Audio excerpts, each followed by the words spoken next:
Cold damage Archmage? Holy... Cold and fire damage Archmage. Oh my goodness. Welcome, it's your friendly neighbourhood Badger here, and I am back with the first look at Path of Exile Heist. If you haven't seen the trailer for Path of Exile Heist, or you haven't seen any of the information yet, there is a link down below that will just link you straight directly to the Path of Exile website where you can see this trailer. But here on this channel, we're just going to delve right into it and talk about what I really like about this league, which is a lot, and what I think is going to be a little bit interesting or difficult in this league as well. So let's jump right into it. First of all, Path of Exile Heist is all about a heist. Chris was very correct when he said the word heist, or the name of this league, would give away exactly what this is about. You can conjure up what you're going to do in this league. You're going to go on heists. You're going to hire crew members. You're going to break into facilities, and you're going to steal really, really cool loot. Now, if you haven't seen that video, again, I suggest you pause it. You go watch, pause this video, go watch that video, and then come back here and we can talk about the rest here. Now, you can basically fund and train your crew as you plan towards execution of your grand heist. So there's smaller heists, and then there's big grand heists. So you can kind of think of them like, you know, lower tier heists and higher tier heists as well. Now, there is a new town-like area. Now, if we remember the Path of Exile tweet, if people saw this, at least one of the following things of 900 gems, a giant, 13 NPCs, a new town-like area, or a cat with a monocle and a bow tie. We'll get to all of this, but first of all, right off the bat, that is a big tick with a new town-like area, which is pretty interesting. The town-like area is called Rogue Harbor. You can go there to consort with crews of thieves who offer nefarious services, and 13 rogues, here we go, 13 NPCs. 13 rogues can be contracted to assist you with setting up or executing a heist by filling roles such as transportation, lockpicking, or demolition. Now, straight off the bat, this is Betrayal 2.0 in its concept of NPCs, but it's going to be very, very different. Now, you can also probably assume that this league is going to be as difficult, or if not more difficult to understand than Path of Exile Betrayal, but we don't really know yet. That's one big thing that I'll first initially say here is I am very hyped for this, but because I know a lot about Path of Exile, I feel like I'm going to be able to get my head around this fairly well. For newer players, this could be completely demoralizing jumping into this and trying to get your head around all of this. With everything else going on in the game, this could just be another level of just craziness that will just make new players go, I'm going to go back to League of Legends. So yeah, that's it's very interesting. We've got some really, really cool screenshots here of some cool portals and everything like that.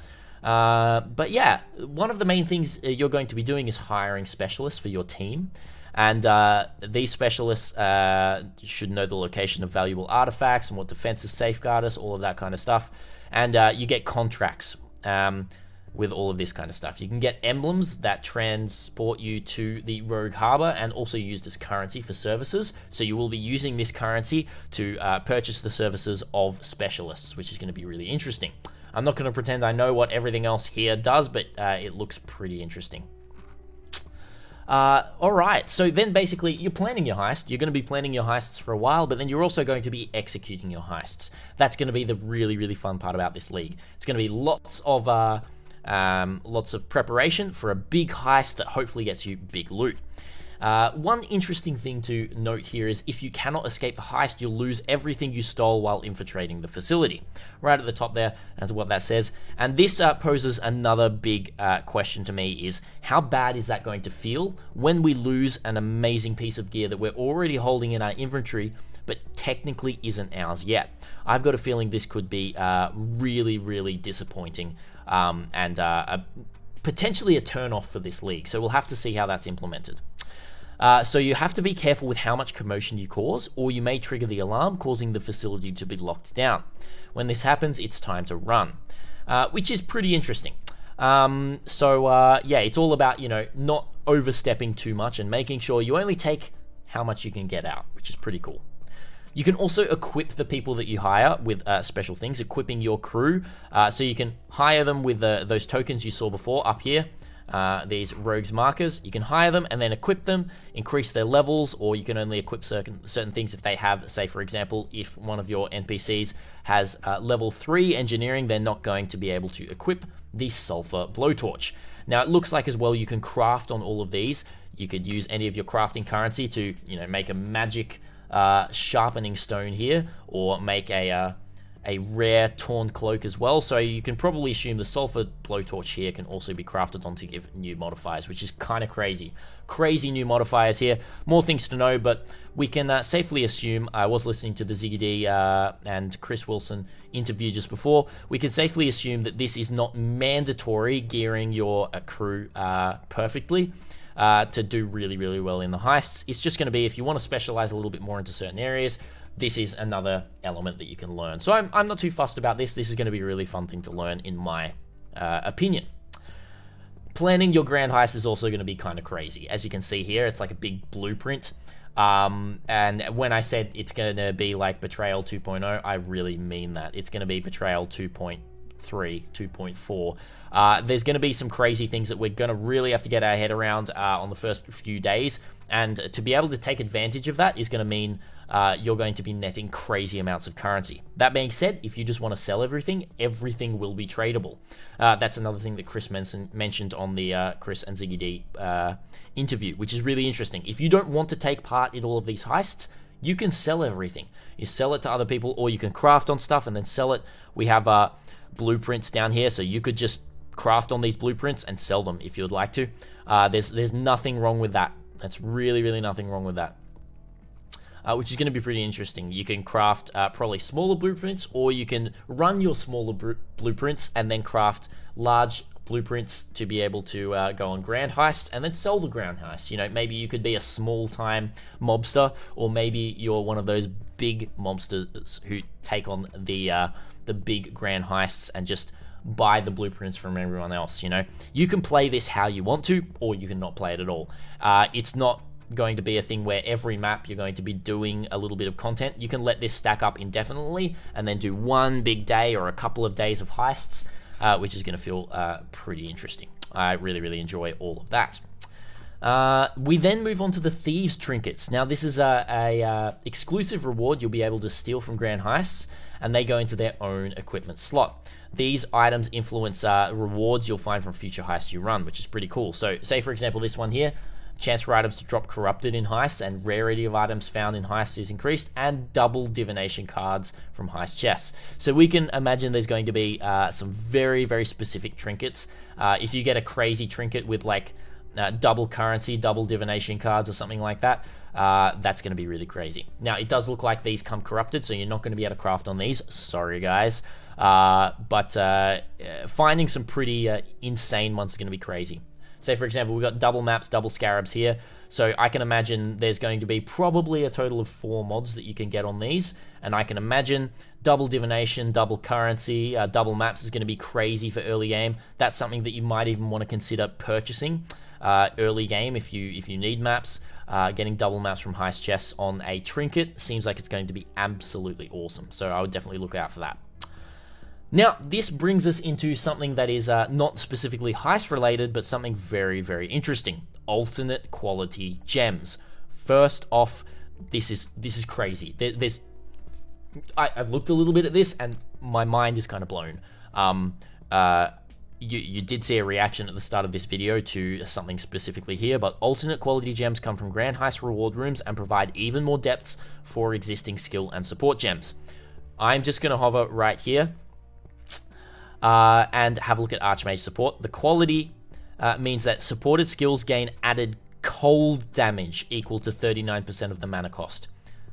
Cold damage. We have cold Archmage. You can probably assume we have fire Archmage as well, and probably poison Archmage, which is bonkers, right? Absolutely bonkers. We then have things like Cleave, where you get life gained on hit for each enemy by attacks and everything like that. I think that's what the quality is here. And then here, Herald of Agony has a chance to inflict Withered for 2 seconds on hit as well. So every gem, let's have a look here. Each existing Path of Exile gem has up to 3 alternate quality versions. which will grant different quality bonuses than the original gems.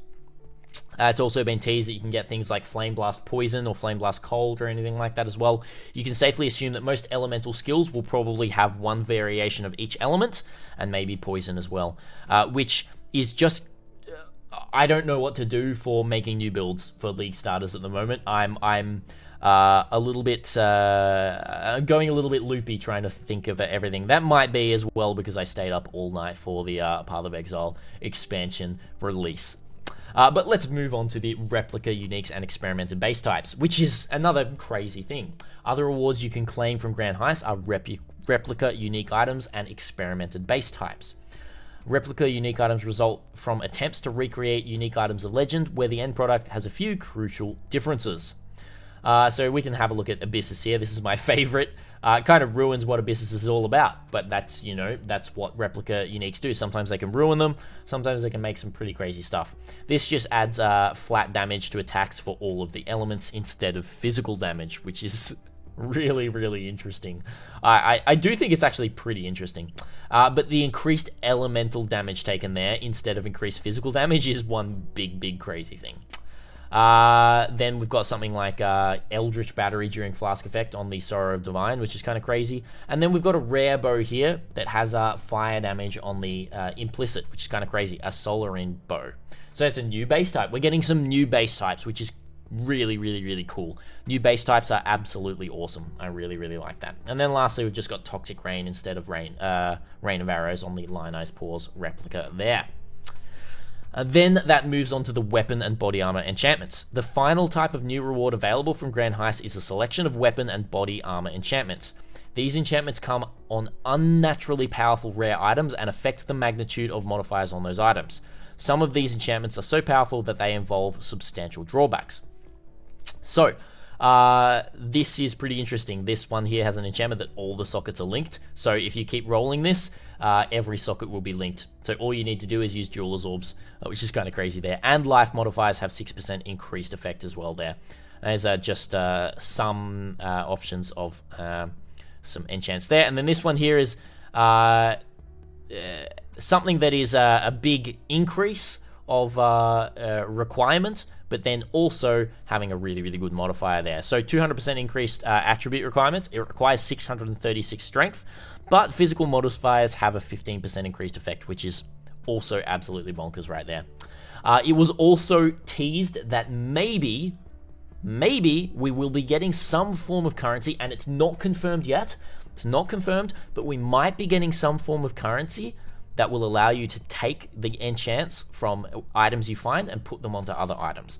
Now, the balance team is still working on that, but that has been teased, and that is official that might be happening. So keep your eyes peeled for that. Keep your eyes peeled, that makes sense. Oppressive curses. This is getting into new skills now.